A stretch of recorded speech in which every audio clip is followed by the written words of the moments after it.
Hey guys, it's your boy, Ballface8020, back again with another great commentary. This channel called Chadlite. It's just called Chadlite, not Chadpill. Popped into my recommendeds. It's got it's good production values, and the videos seem like they have good view counts, and he's got a lot of subscribers. So I wouldn't be surprised if maybe a lot of you guys are already familiar with him. I'd never heard of him. I just saw him on my recommendeds today. He's basically like, the best way to describe him is like a combination of New Poster and DBDR. If you like combine them into one person, you would kind of get this Chadlite guy. He's obviously not, not as annoying as DBDR is, and because that really wouldn't even be possible. But he's not annoying at all. He's just not as charismatic as New Poster is. Not even close. And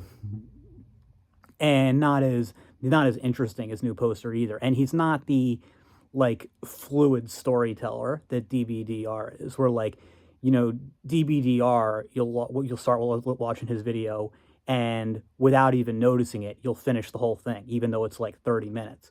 This guy's videos are much shorter, and I'm not going to say I haven't gotten anything from him, because I'm recommending his content. I enjoy it, but I haven't actually made it through any of his videos because they kind of drag. And I say this knowing that they don't drag nearly as much as mine. When I go back and rewatch my videos, they really drag. I don't think they all do, although they probably all do to most people. But but there's certainly some that I think it's where I'm thinking dude, wrap it up 10 minutes before the video ends.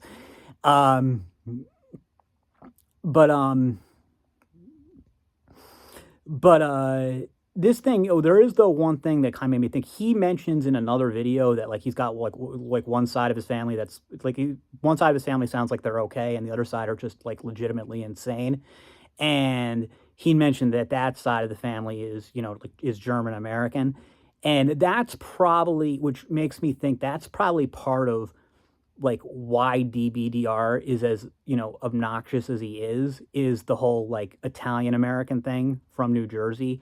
Those are there's certainly nothing wrong with being Italian, but being Italian American from that tri-state area, from that New Jersey, well, certainly from New Jersey and New York. I don't know if you want to include Pennsylvania in there as well, but maybe that's there is something wrong with that.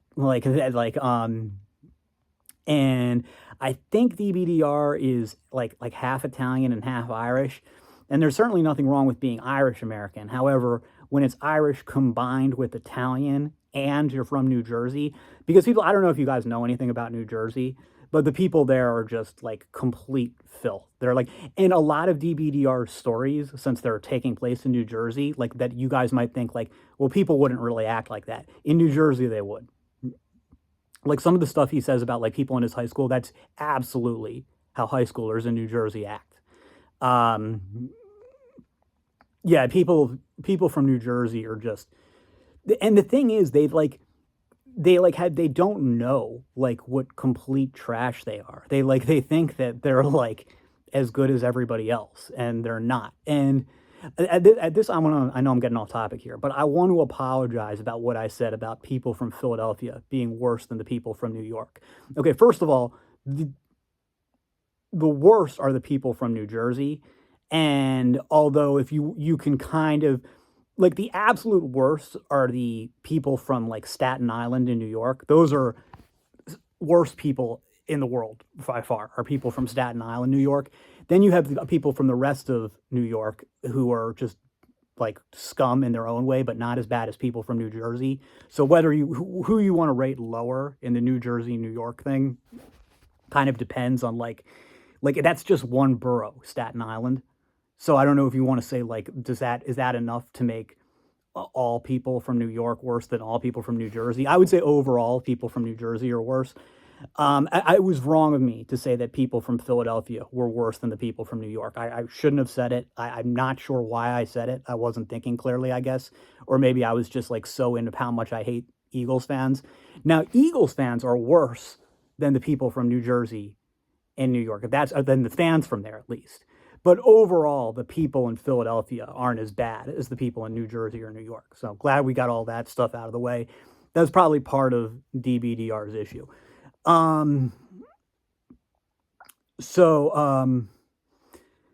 But anyway, no, this guy, I do enjoy his content. I think the videos drag a bit. Nothing wrong with that. But I do enjoy his content. Very well made. But basically, if you want to understand, like, his channel is, he is a guy who I guess was kind of a normie in high school.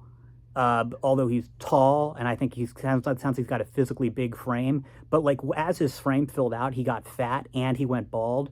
So he went from being like normie in high school to essentially incel in college, then lost a lot of weight. He says 12% body fat. And this is a guy who I think was like up to 300 pounds. So I don't even know what his body fat would have been then. And I don't know what he did with his hair. I don't know if he got hair transplants or wears a wig or what. I have no idea. I don't know. I haven't watched enough videos about that. But whatever it is, it sounds like the bald issue has been resolved and he was able to lose the weight. So now he's like, I guess with his height and frame, he's a Chadlite type. So he's been on both. This is a guy who's really has been at both places. So it's kind of stories talking about like how, you know, his experiences with how physical attractiveness affects you, not just in dating, but in life in general. The first video of his I saw, the one that got recommended to me, was this video about like when he was at like his looks nadir, like he lost the weight, had the double chin and stuff. He's sitting next to it sounds like he was sitting next to a guy who looks like me, like a guy who's a combination of Zuckerberg and Sarah, really skinny, really recessed jaw. He's sitting next to that guy. And then he and the Michael Cera guy both have attractive girls sitting behind them. And then it's a creative writing class, I think, in college. I think he's actually a little older than the other, because everybody else in the class is a freshman, I think. And I guess he's a sophomore, junior, or senior. I don't know, something like that. The teacher says, all right, everybody, like, turn around, or you're all partners with the person behind you, or whatever, or you should be I don't know how it worked. All I know is I fucking hate. There's so many things about school that I hated, and that's one of them, is working with partners. I hated it. And anyway, so he goes to work with this girl, and he can tell, like, as soon as he turns around, she's like super disgusted by him. And then he can see the girl across from him on the cornerways, the girl who has to partner with the Michael Cera guy, that has the same exact expression. She's like the same exact disgusted expression. And so he's trying to like work with this attractive girl behind him, not trying to flirt with her or anything, just trying to work with her. And the Michael Cera guy, same thing, wasn't trying to flirt with that girl, just trying to work with her to do the project. And they're both like getting completely shut down. These girls are just, you know, on their phones, just not like barely acknowledging them, not wanting to work. And then finally, the girl he's assigned to work with says, you know what? Why don't you and me be partners, talking to the other girl, and then you two can be partners. And so he goes with that. So he's basically saying that he's not hitting on her. He's just too ugly to even just work on an assignment with her. That was like the teacher assigned them as partners, and he's beneath that. And he said, like, you know, he felt kind of hurt. And if I'm being honest, if that had happened to me when I was that age, I would have been hurt too. I can't say that anything like that ever happened to me, but this isn't like DBDR telling the story. Like, when this guy's telling the story, you know that it really happened this way. So I 100% believe him. And I guess I've just been trying to think about it, because it's never happened to me, and I've never seen it happen to anybody else. So I don't know if it's like a generation thing, like girls in my generation just wouldn't do that. And like this could be me just not knowing what things are like now. Because one thing that I've always been skeptical of and really doubted is this idea that if you are either not attractive, or especially if you're actually unattractive, that women actually hate you. And it's like, I've always been like super dismissive of it. I was like, dude, no, they don't even know you exist. They don't hate you. And now if you're autistic, they'll hate you. If you're unattractive and autistic, then yes, they will hate you. But that's because they're afraid of you and grossed out by you. But if you're neurotypical, women won't hate you just for being unattractive. That's something I've always felt like. But it's assuming this story is true, and I think it is. This isn't just some like one-off thing, because both girls were acting like this. These are neurotypical guys who are just, unattractive, but they're not like, at least this guy, he's a Chadlite now. As bad as he must have looked back then from being fat and bald, he wasn't like outright Quasimodo, right? There was still that facial structure that had some potential.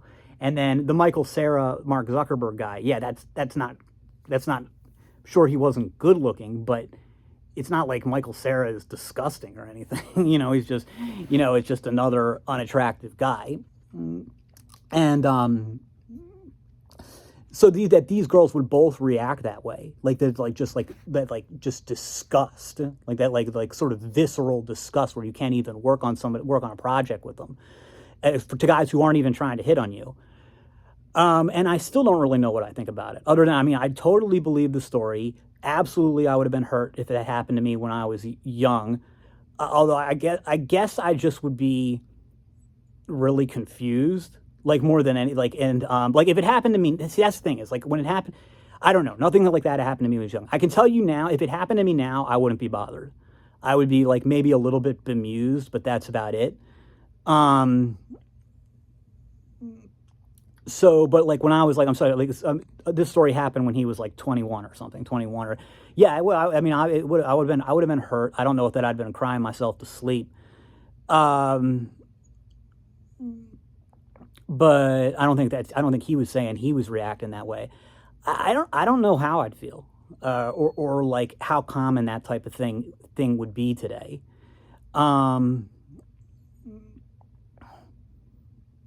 Cause I don't know. And then I'm trying to look at it from like their perspective too. Like what is it that like bothered these girls so much about these guys?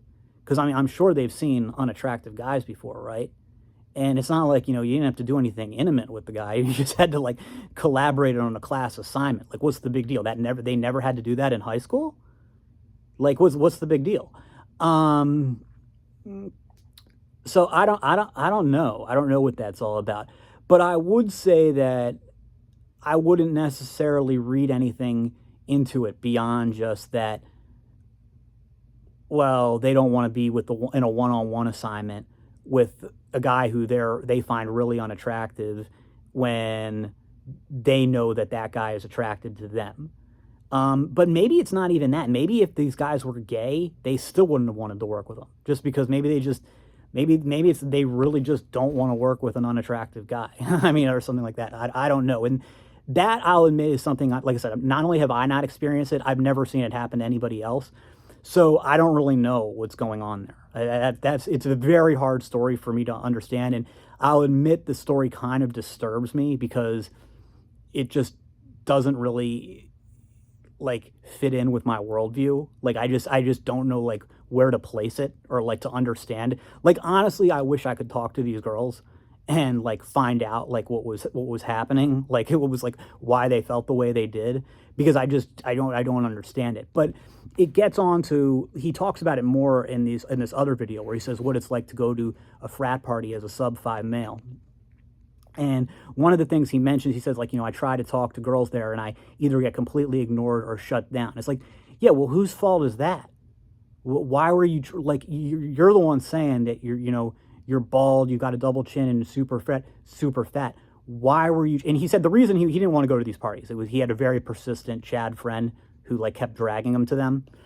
It's like, okay, you don't have the strength of character to say no or whatever, but why were you trying to talk to girls then? Like talk to girls at those parties. You shouldn't have been doing that. Like that is different. That you've got nobody to blame but yourself for them. Of course they're not going to talk to you. Why would they? It doesn't make any sense. And the thing is, I feel like he still kind of doesn't get it. Like he's like got locked into this black pill worldview. Like, oh, these girls, like, they didn't want to talk to me because I wasn't attractive, but now that I am attractive, they're responding to me better. It's like, well, yeah, because now your looks matched with them. What the, like, that is news to you? Like, what, like, that doesn't really prove anything. And then he says that, then he goes on further on the same point and says that, you know, he said, you'll know it if you've seen it yourself. Like you're walking like you're walking around at one of these parties or anywhere where there's like attractive girls and you don't even say anything. They give you this look of disgust, like, please do not talk to me. Okay, well, yeah, no, I don't know it because I have never, and this is kind of what bothers me. This is like what bothers me about this kind of shit. I've never received a look like that. Or if I have, here's the truth. I probably have received a look like that and just didn't notice. And because I think if you're getting looks like that, because I've heard Todd say shit like this. I've heard, who was that guy, Travis Blackpill, had said something like that in that video, like where he talked about oofy doofy theory. This one I do know what they're talking about. Like I do know that look, like that disgusted, please don't try to talk to me look. You got to look at it from her perspective in that case. You know, she's used to one thing that I don't know, as far as we know, as far as I can tell, because I don't know, sometimes I hear shit like guys don't approach girls anymore, but I guess that's not true, or maybe I have no idea. But these girls are used to, I think, you know, going by, sometimes on TikTok makes me think differently, but girls are used to getting approached by unattractive guys, or guys who they don't find attractive, and they don't like it. And so they are going to either, like, one is just be wary, this guy, that they know that these guys are attracted to them, and they want to make it clear, don't bother me. And the others, they might not even know that they're doing it. And there's no reason to take it personal, but, like, the thing is, like, there's two possibilities with me. Either one, no girls ever looked at me that way, which seems unlikely. Or two, I've never noticed it because I would never,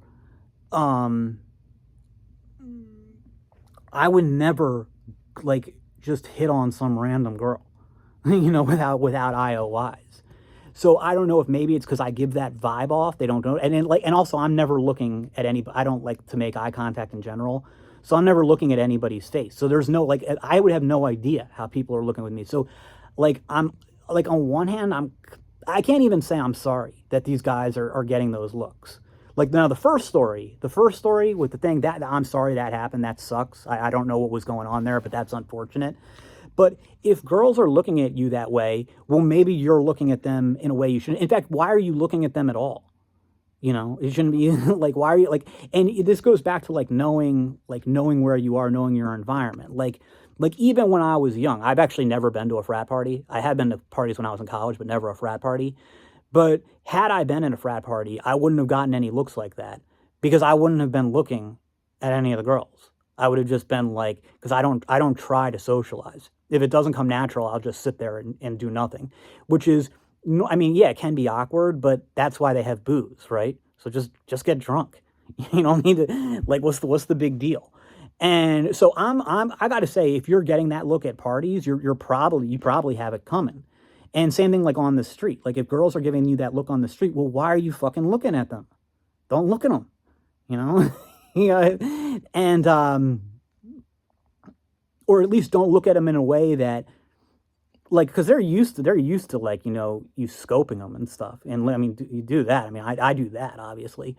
But, like, obviously, if they're giving you that look, you're looking at them in a detailed enough way that, like, almost like you're looking maybe for an IOI. Maybe it's subconscious, but maybe you're looking for an IOI to approach. And then maybe she's subconsciously giving you an anti-IOI. But, no, I mean, why are you even looking at them? So, but then he says that, like, you know, red pillars, and this is in the same video, red pillars criticize people saying, oh, you got to put yourself out there.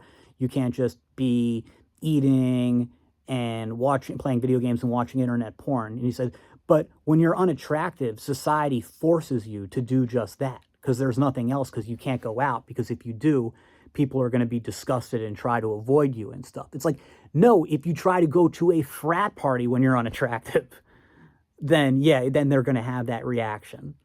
But like this idea that unattractive people can't socialize is bullshit. It's black-pilled bullshit. Like, no, yes, if you are unattractive, if you're physically unattractive, or you don't, let's just say you have a low SMV, all right, which often is associated with being unattractive. I know there's some relativity there, and what do we even mean by unattractive? So it's easier to just say, let's say you have a low SMV. If as a guy you have a low SMV and you're not part of the frat or anything, you have got no business at a frat party. You do not belong there. Yes, so yes, you should be doing internet porn, eating Cheetos, watching TV. That is a better use of your time than going to a party like that, or any type of like frat party or any type of party like that. You do not belong there. But that doesn't mean you can't socialize at all. It means you can't socialize in that format. It goes back to like, remember that fixing an incel video I did? When they brought that incel to that frat party and he got clowned and it was horrible. But then when he went, like, he was still able to socialize when he went to that Young Republicans meetup. Like, I'm sure everybody there thought he was a loser too. But he was at least able to, like, successfully socialize. So, I mean, and that's like, it's such typical black-pilled bullshit. Like saying, oh, because if you're not attractive, yeah, I get it. If you're not attractive, you can't do dating apps. I get that. I mean, whatever. But then say, I mean, that there's at least some sympathy there. But saying if you're not attractive, you can't go to frat parties. It's like, dude, tough shit. Dude, what the fuck is your problem, man? Like, no, of course you can't go to frat parties if you're not attractive or if you have low SMV. Like, that's to like everybody else in the world, that's common sense, except black pillars who it just completely skipped over. You know, it's fucking ridiculous. But no, I absolutely, I recommend checking the channel out. I think it's good. There's more stuff in it that I'm looking forward to watching. That's all for now, and I'll see you in the next.